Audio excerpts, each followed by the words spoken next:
Jesus and the disciples were walking through grain fields on the Sabbath, and the disciples were hungry. They were eating the grain, but the Pharisees rebuked them for what they were doing. But Jesus showed that the Sabbath was made for man, and that they were hungry, and even David ate of the shewbread from the temple. So let's read it from Matthew chapter 12, beginning at verse 1. At that time, Jesus went through the grain fields on the Sabbath, and his disciples were hungry. And they began to pluck the heads of grain and to eat it. Here we are in a beautiful grain field. How beautiful it is at this time, just before Passover, and the barley is getting ripe. And when the Pharisees saw it, they said to him, "Look, your disciples are doing what is not lawful to do on the Sabbath." But he said to them, "Have you not read what David did when he was hungry, he and those who were with him, how he entered into the house of God and ate the shewbread, which was not lawful for him to eat, nor for those who were with him, but only for the priests? Or have you not read in the law that on the Sabbath the priests in the temple profane the Sabbath and are blameless? Yet I say to you that in this place there is one greater than the temple. But if you had known what this means, I desire mercy and not sacrifice, you would not have condemned the guiltless. For the Son of Man is Lord even of the Sabbath." And now here is Ari Bar David to tell us more about this incident in the life of Jesus, and also explain about the barley fields, the Hebrew counter, and Passover. I don't know if God created something more beautiful than these fields of barley. Not just of barley, but of ready barley, ready to be harvested. You know, the Lord used the same thing when He said, "Look on the fields, they are ready to be harvested." And He talked about human being, about people that will believe in the Lord, and they will look like the grain ready to be harvested. Now, I want to talk a little bit about the barley. We've just heard that the Lord was walking in a field like this on Shabbat. And He and the disciples were picking the seeds or the kernels of the barley and were just putting in their mouth and were eating. Like I'm doing now. Excellent, excellent taste. Now, this is ready to be harvested during the feast of Passover. And we are just now 1 week before the feast. So next week we celebrate the feast of Passover, and immediately after this they are going to cut the first and to bring them to the temple. Why to the temple? Because God commanded the first fruit of the barley should be lifted up to me.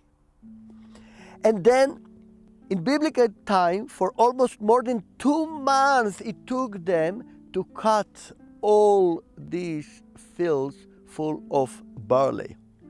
Now, let us see how God did it, that we always will have the barley ready after Passover. The Jewish calendar, the biblical calendar, goes through the moon and through the sun, which means this will be ready according to the situation of the sun, right? It will be full of seed. That's why all our feasts are agriculture feasts that going concerning or in balance with the sun. But look, the system was like this, that the high priest, when the fields were almost ready like this, the high priest went down in Jerusalem, from the temple to a valley that they sowed it, they were putting seed of barley. He went down, he took the seeds, the kernel, he was putting it in his teeth. Everyone watched his face. Now, if it was sweet and green, he told the people, next full moon, we celebrate the Passover. Which means take horses and go. Spread this all over to Babylon and to Alexandria. That when the moon will be full, next time, then we celebrate the Passover. Now, you know, the Jewish calendar doesn't have 12 months, but 13 months. Every third year, we have the 12th month repeated 2 times. The 12th month is the last month before the Feast of Passover, because the Feast of Passover started on the first month, and this is Nisan. The last month, the 12th, is Adar.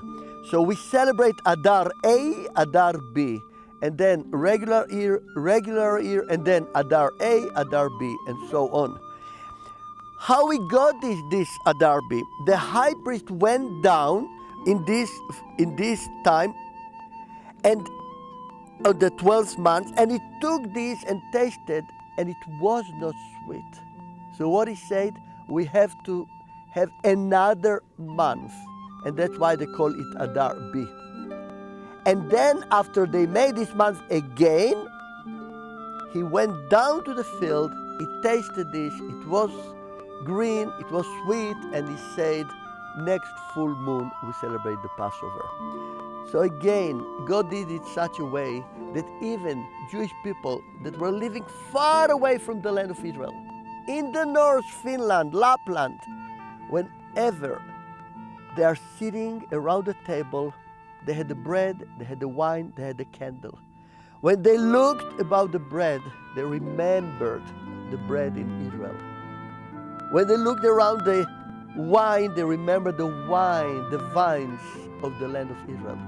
When they looked at the candle, they remembered the oil of the olive trees in the land of Israel. So even in the snow of Lapland, that can be during April, the heart was in the land of Israel. And this way God connected the land of Israel, the people of Israel, and of course the law that he gave us in this, together in one thing. So look again how beautifully everything is connected one to the other. No doubt, God wanted his people to dwell here in this land. When they disobeyed, he kicked them away. But when his mercies came to him, he brought them back to this land. We are now back to our land. And my prayer that we will celebrate many, many seasons like this Passover. And more than anything, that the day will come soon when the Lord will come here, build his temple here, and we will celebrate it together with our Lord Yeshua.